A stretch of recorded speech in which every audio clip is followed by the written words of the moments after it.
Madam nga ngala depan permission, ngala permission. Hindi na buat apply yang ding mentas information di. Mentas ngala awan senya nganom pan permission, nganom lai suban pan permission arsian laisian.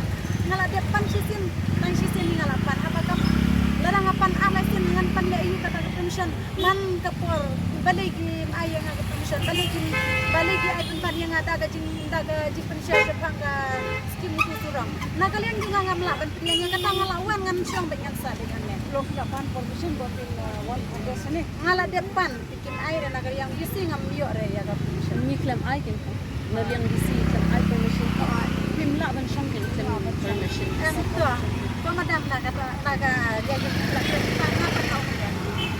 nah ladang habang lapat permission kim ay nga ga permission dia lada ki pengar dia nga kino ki kendon ki anjo biru nga kloy ban le ya kata ngan sim ya kata ngan priang ya kata tang baban ong ban lek kayin sa sisim ta dali le ngam lek kai di syo sisim bangalawan ngan syong bej ngala rai bej ban syong hangne lakim ay kani gajakahan ngan syong surok rongan syong be surok daslak nesni rongan ngan syong bej kalian jonga tanga ok kren lek kita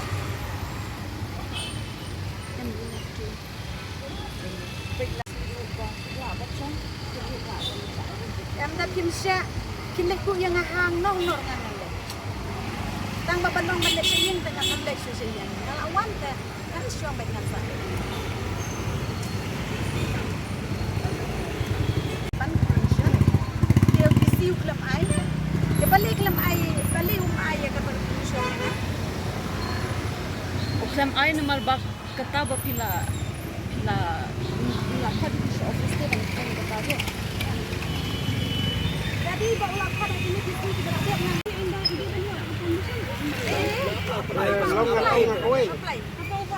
Ya tengah la apply balik sama ai. ya ang kumne.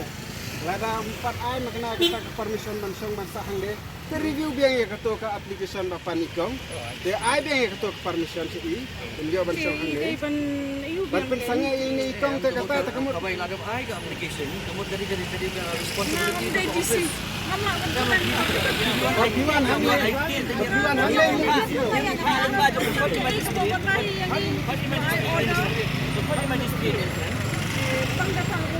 Pinggir di batay yung katamin.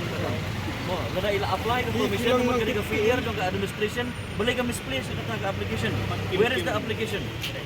Review biang ya kato ay kato ka application sini o ya kato ka permission. Menu di receive the application ay wala ka office copy, wala ka file nginya peke. Ban pensanga don bore kan kam te kamlong kam ya hap kan lang issue ka kan ha issue.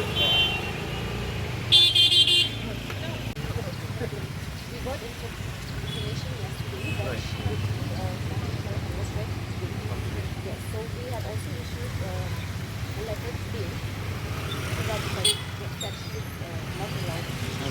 It's through her official address. Okay, so there's no support.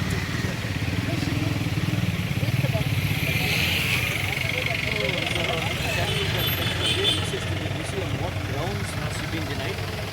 On what grounds? Very clear in the letter that the demand that she was making, there's already a proposal to that effect. But they have to await sanction. So that is the status of the demand. No, you have sent the letter, but it's not with her. No? She's yet to get it. She's yet to get it. Which means that the DC office maybe has accepted the application. You cannot really do it. I think they have a fundamental right. Right to protest. Right, so under no circumstances you can deny that fact. Then to talk about the constitution, you can sit and debate. But you cannot behave of this.